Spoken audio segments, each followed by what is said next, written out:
Israel launched a massive manhunt today for two Palestinians who went on an axe rampage that killed 3 Israelis and wounded 4.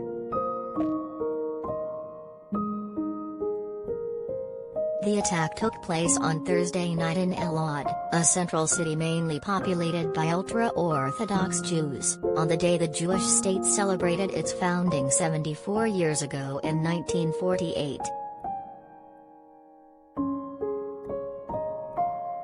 Witnesses said 2 assailants leapt from a car swinging axes at random passers-by, chopping down 7 people and killing 3, before fleeing in the same vehicle. Police have identified the assailants as Asad Youssef al-Rifai, 19, and Subi Ahmad Abu Shukr, 20. Israeli security forces have mounted a massive search operation for them.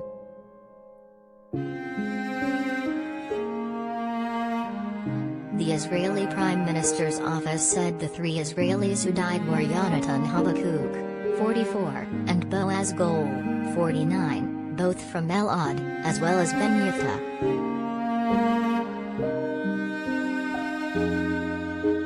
"We will get our hands on the terrorists and ensure they pay the price," Prime Minister Naftali Bennett said.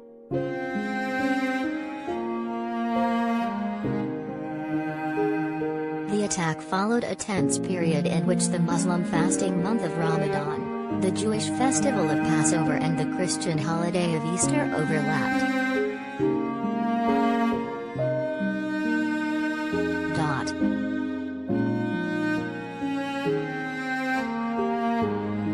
Palestinians have been angered by an uptick in Jewish visits to the Al-Aqsa compound, where by long-standing convention Jews may visit but are not allowed to pray.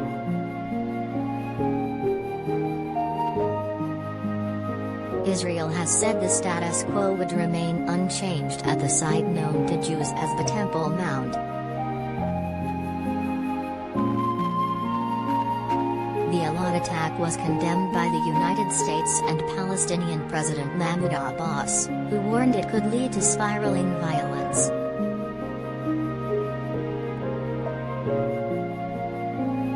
But the Gaza Strip's Islamist rulers Hamas and Islamic Jihad, another Palestinian armed group, praised the attack, calling it a consequence of unrest at Al-Aqsa. Neither claimed responsibility. "This operation demonstrates our people's anger at the occupation's attacks on holy sites," Hamas spokesman Hazem Qasem said of the Elad attack. "The storming of the Al-Aqsa Mosque cannot go unpunished.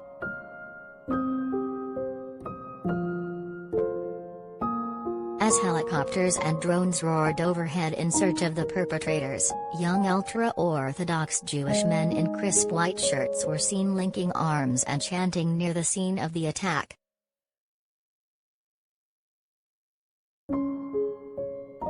Women gathered on balconies overlooking the site, as masked forensic officers packed the bodies of the dead into bags and police stopped and searched cars.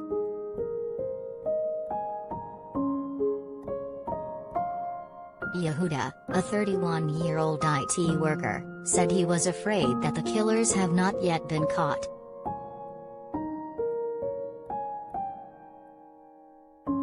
"We suffer hatred and get murdered with an axe," he said, as he attended the funeral of Oren Ben Yiftach, a 35-year-old from Lod who was killed in the attack.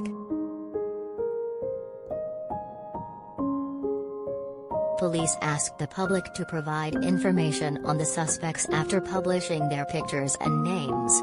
They were described as residents of the village of Ramallah near Jenin in the occupied West Bank.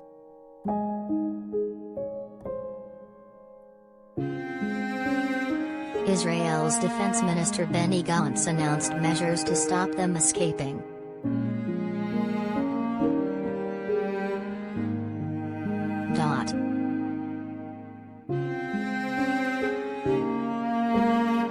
Gantz announced a closure of the West Bank, in place for the anniversary, would remain in force through Sunday.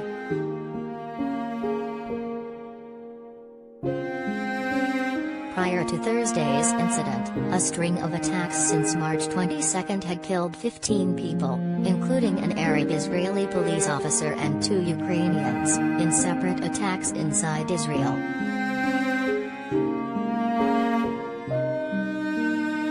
Two of the deadly attacks were carried out in the Tel Aviv area by Palestinians.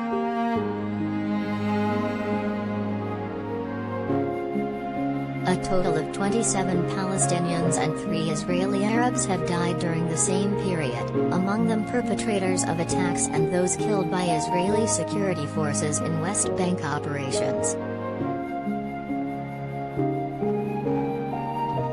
Israeli Foreign Minister Yair Lapid said the joy of Independence Day had been interrupted in an instant.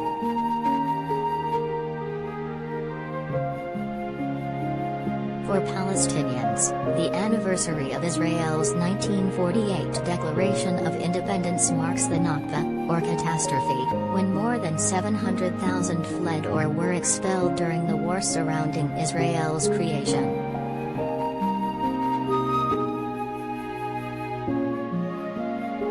Last week, Hamas threatened Israel with rocket fire and attacks on synagogues if its security forces carry out further raids on the Al-Aqsa Mosque compound.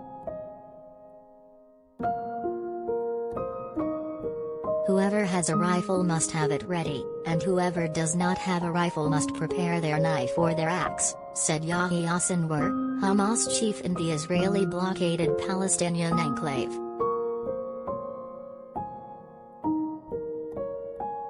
The latest violence on Thursday at Al-Aqsa came following a tense April, in which nearly 300 people were injured in clashes between police and Palestinians at the site.